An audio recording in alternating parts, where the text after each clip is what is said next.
Prince Harry grins at Heathrow after racing from his blink-and-you'll-miss-it appearance at his father's coronation, just hours after being relegated to the third row at ceremony.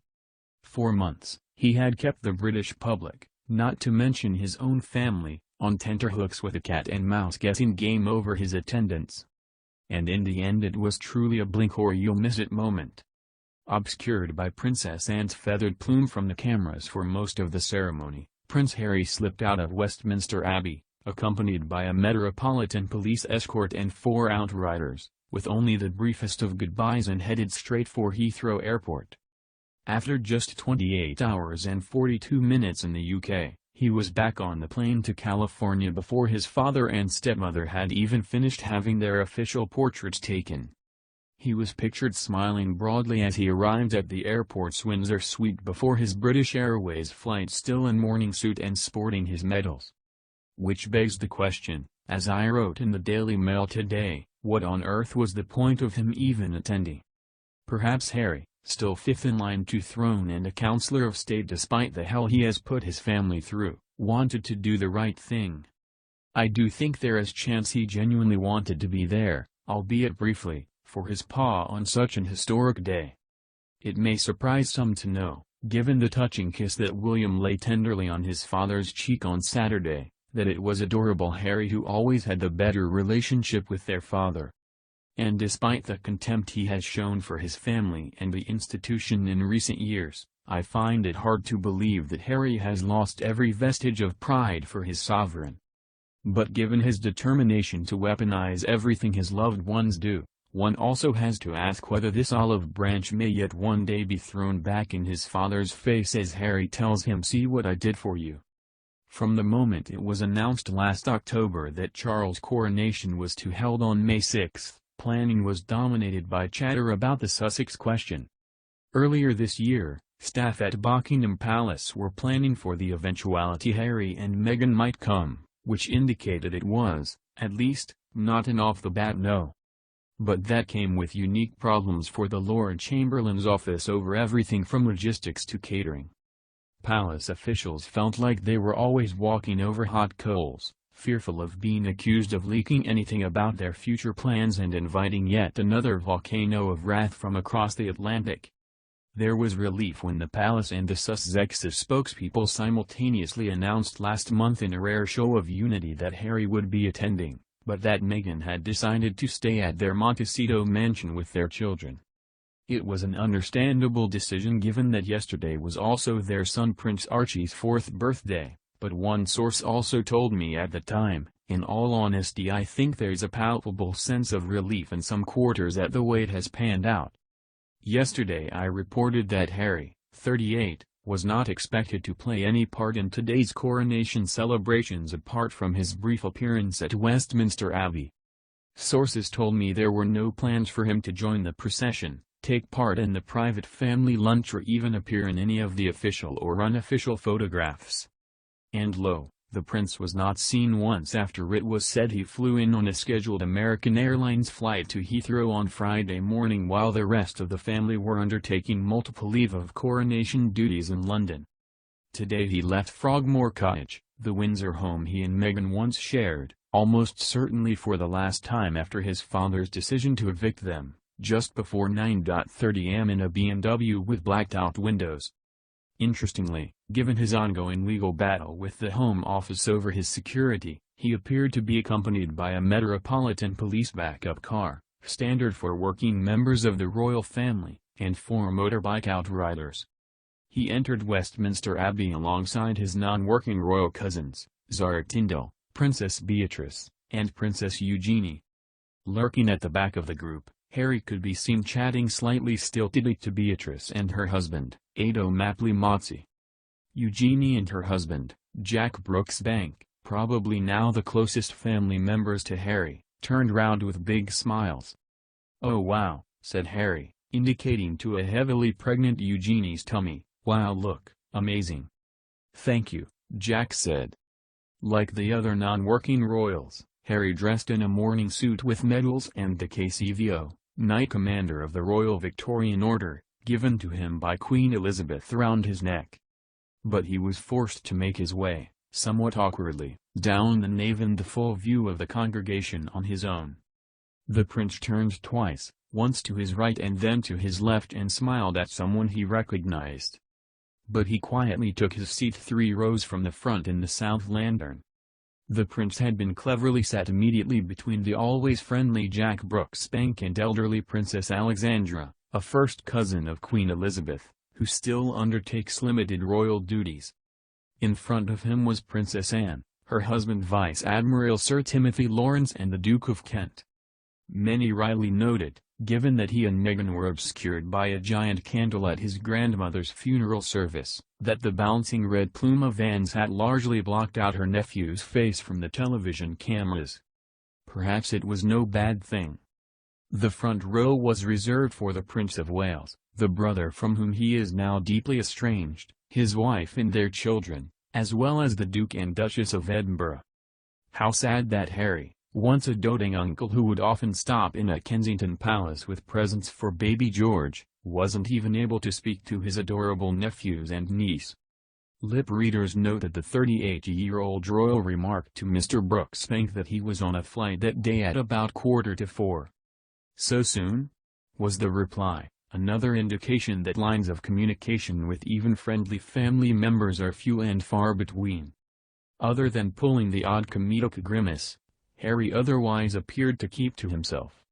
He did, however, clearly pay homage to his father during the service, speaking the words, "God save King Charles, long live King Charles, may the king live forever." As the glorious ceremony drew to a close, Harry left through the great west door and, with the same police outriders accompanying him, headed straight to Heathrow, where he was later spotted still wearing his medals.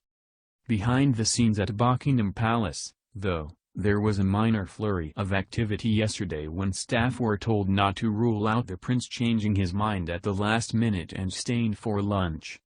And I am told that a place was even set for him just in case he decided to stay, but in truth no one ever seriously thought it was an option. With his flight due to land in Los Angeles at around 6:30 p.m. local time, Harry was hoping he could get home in time to kiss his birthday boy goodnight. And who would honestly begrudge him that? The big question, of course, however, is where does Harry go from here? Are there more beans to spill, or will this be the start of a rapprochement with his family, particularly his elder brother, who is said to be hurt and angry? Despite some of the criticism leveled by his younger son at his wife, Charles is more forgiving, but even he has been pushed to edge of his fatherly limits. As one well-placed source, who has always been rather fond of the prince, told me this week, attending is probably the right thing for him, Harry, to do in the long run. He can at least say he came and made the effort to be with his father on his big day. But for some, Harry's hypocrisy at taking a seat at the heart of such a holy and beautiful ceremony, one that is the embodiment of the historic contract between the monarch and its people, leaves the bitterest of tastes. During Saturday's coronation ceremony, Harry was seated between Eugenie's husband Mr. Brooksbank and Princess Alexandra, the cousin of the late Queen who has not worked as a royal for 10 years. They were joined by Prince Andrew's daughters Eugenie, 33, and Beatrice, 34, and her husband Ado Mapley-Mozzi. Also in the third row, at the other end from Harry, was the Duke of York, who stopped using the title His Royal Highness in an official capacity in January 2022. He wore his Order of the Garter robe. William and Kate were in the front row at the Abbey for the historic ceremony, with their children Prince George and Princess Charlotte.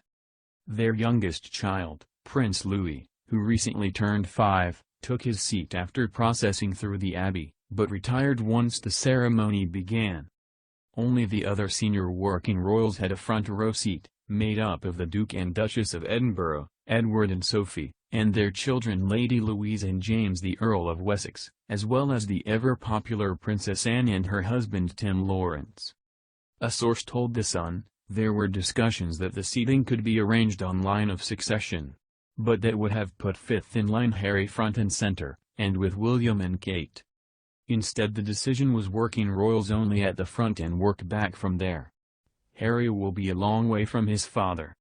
Sources previously told the Mail there were no plans for Harry to join the royal family on the palace balcony or to even appear in official photos.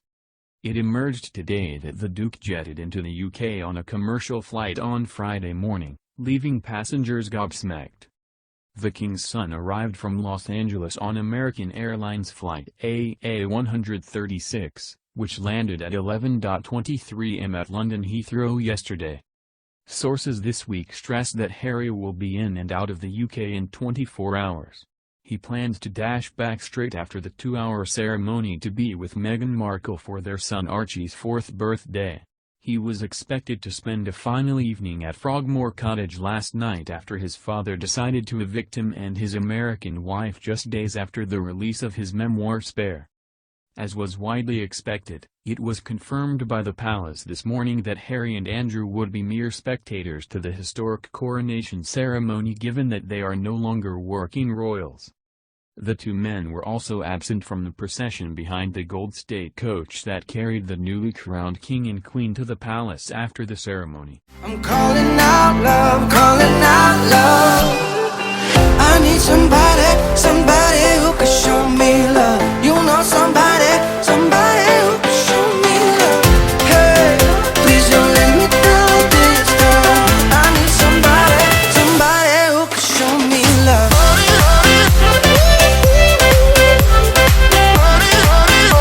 Somebody who can show me love.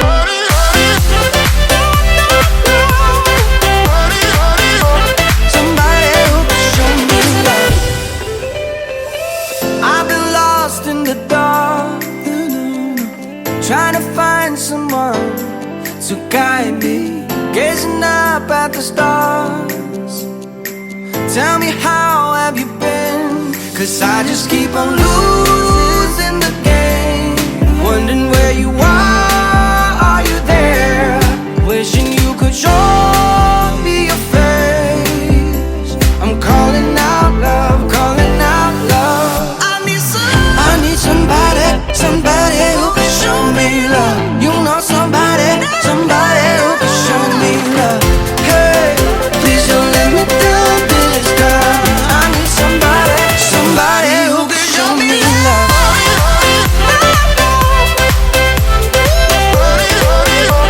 Somebody who can show me love.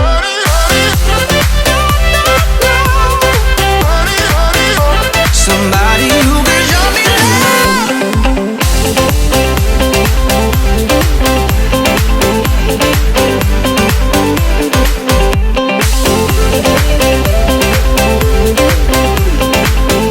Somebody who can show me love. I need somebody, somebody who can show me love. You know somebody, somebody who can show me love.